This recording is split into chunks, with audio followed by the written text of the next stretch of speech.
What's going on, everyone? So, Dwight Howard's first stint with the Lakers was absolutely rough, right? And to Dwight's credit, he was coming off of back surgery. He did return earlier than he was supposed to, right? He tried. He just didn't do the things necessary and clashed with Kobe, and it became a mess. And also, Steve, it was just like every domino that could fall in the wrong way all fell in the wrong way, right? Steve Nash gets hurt in, what was it, preseason? And then Dwight's not the same Dwight. He's having his struggles. He's having his issues. Kobe has to like overexert himself, ends up tearing his Achilles. It's just like, man.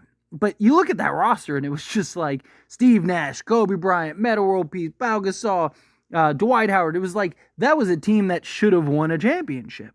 And there was a lot of just anticipation of like what was Dwight going to do, right? Lakers end up trading for Dwight Howard, end up giving Andrew Bynum up, which in hindsight wasn't that bad of a deal, right? But nonetheless, right? Like the idea and vision was like, okay, right? Kobe's gonna rehab, Kobe's gonna get back, Dwight Howard, he's going to return, right? You got your foundation piece for now and the future. But if Kobe can get back to even, 50% of what he was with a, prime Dwight Howard, and then, kind of round out the roster properly. If you have to make some changes, have to make some adjustments. What does Steve Nash look like if he returned, right? It's just, there was this thought process of like, okay, if you keep Dwight, right, maybe things will be better. Right? Maybe things will kind of work itself out. And then Dwight Howard ultimately ends up going to Houston. Dwight does come back, post Kobe with LeBron, and was a huge factor and reason we won the 2020 NBA championship. And since then, he's came back, several times and still wants to come back. I mean, if the Lakers freed up a roster spot and called Dwight and said, hey, come, he'd probably be here. Now, I know there's still a lot of people out there that really want to see Dwight Howard return to the Lakers and, would sign him in a heartbeat. Me, I think that his time has passed. I think, it's over with. Not stat, but he's recently bought a team in Taiwan, right? He's got several players from that 2020 roster that are supposed to play with him on his team. And, he's trying to build that and grow that as an investment that he invested into. But Dwight Howard recently spoke on the situation with Kobe Bryant and just the decision that he made to go to Houston. And I found it really fascinating. And I kind of wanted to go over it and then have a conversation. So diving into what Dwight said. It was difficult playing with Kobe because one, it's the expectation of winning. And then two, it's like everybody expected me and Kobe to be like the new Kobe and Shaq. And I'm just coming off of an injury. I'm still dealing with the mental stuff from Orlando. And now I got to go to LA and I'm playing with Kobe Bryant. I watched him play. They beat us in the finals. I was already upset because I had to go to LA and nobody ever knew I didn't want to go to LA. I didn't want to go to the Lakers because I wanted to beat the Lakers. They just beat us in the finals. So in my mind, I was like, why would I go to the team that just beat us? I wanted to go to Brooklyn and just start my whole career over. But I got sent to LA and I was like, we're going to come back and try to win in LA. It didn't work out. And I made an emotional decision to leave. I do regret that. Just making a decision based off my emotions and how I was feeling, how the fans were, how I felt the organization was during that time with me and Kobe. I didn't really make a smart, logical decision. I just made an emotional decision at the time. So a lot to unpack here. First part, he's right?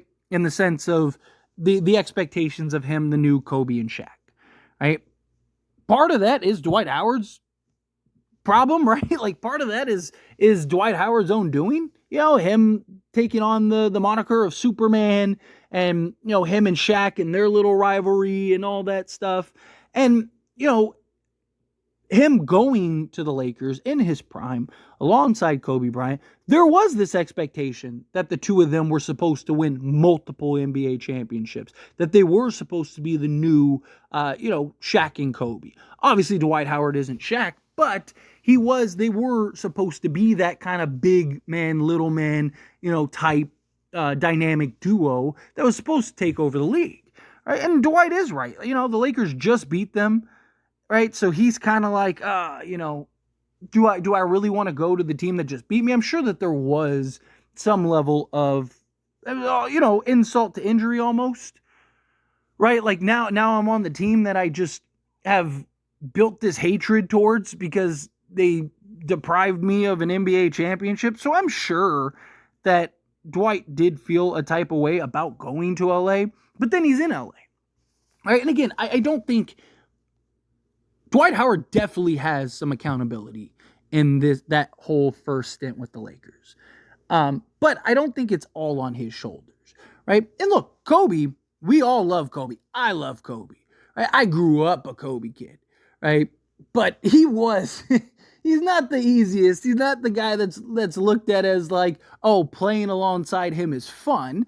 And that's what Dwight Howard's talking about. The expectation is you're winning. You need to be the best. If you're not doing what you're supposed to do, right, Kobe's going to make your life miserable. I mean, we've all seen the videos and practices and stuff where Kobe's just going at players. And, it just, he made practice hell for some people. And Dwight Howard, before that, soft as Charmin and all that, it's just, there was this sort of rivalry almost.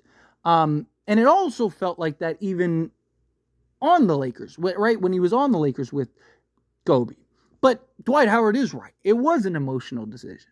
Now, it's not like he went to some scrub team and it was like, no. I mean, Houston at the time was looked at as like, oh, they're coming, right? They just got James Harden, right? You add in Dwight Howard. Like, the expectations were that, hey, this is going to be the next great basketball team. And they ended up not winning. And then ultimately Dwight comes back and, he ends up winning a championship with the Lakers as a role guy, not as one of the guys.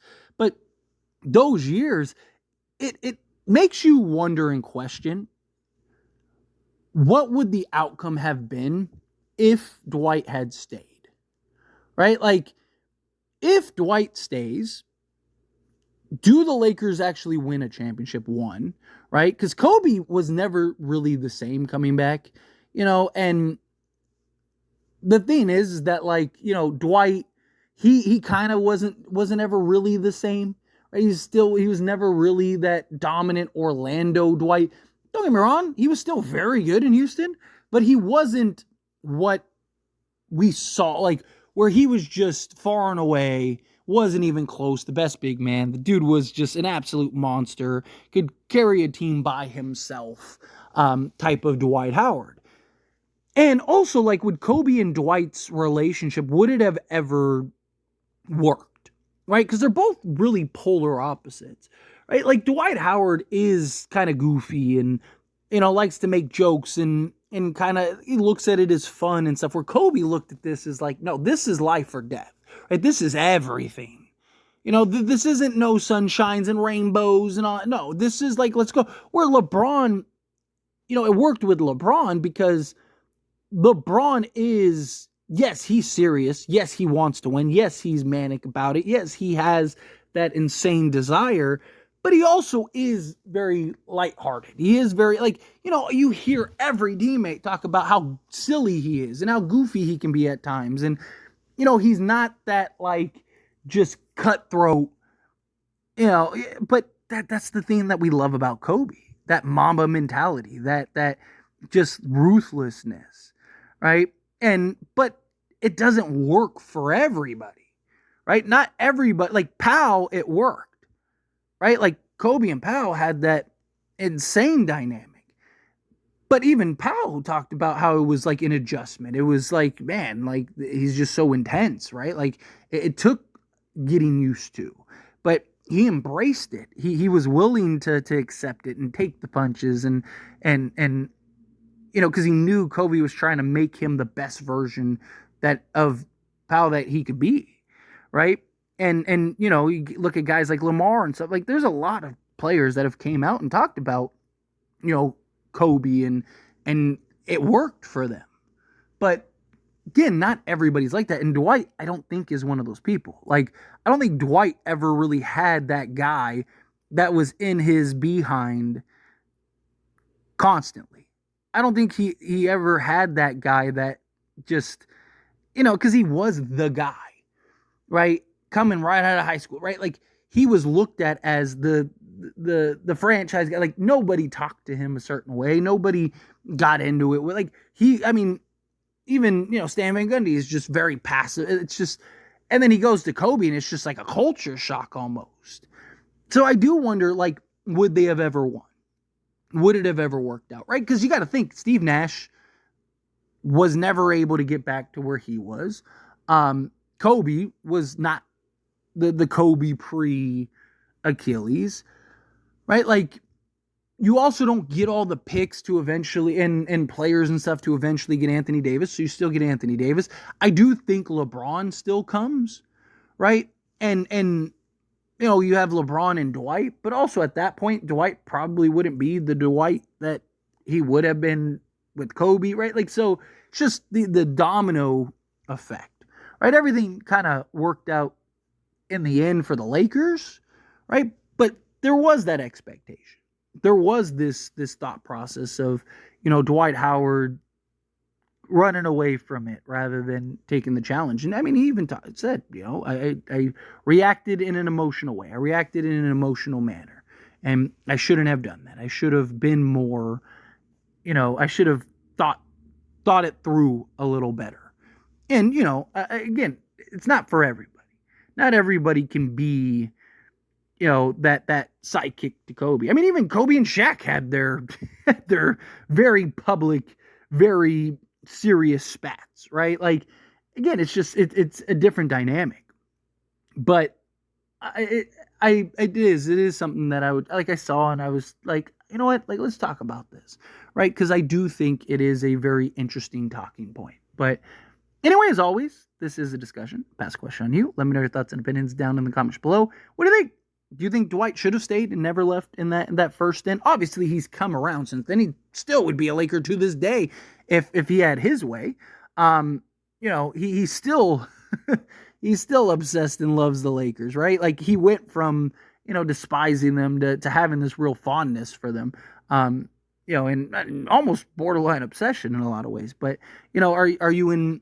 Do you understand where Dwight's coming from? Do you look at it as like, nah, like he's just he's silly for that? Again, however you feel, whatever your thoughts are, I'd love to hear it. So let me know down in the comments below. That being said, if you haven't liked this video, hit that like button. Helps me a lot. So we enjoy these types of videos, and I truly appreciate it. Not subscribe channel, hit that subscribe button. Turn on the bell notifications. Appreciate y'all. See you in the next one. Thank you.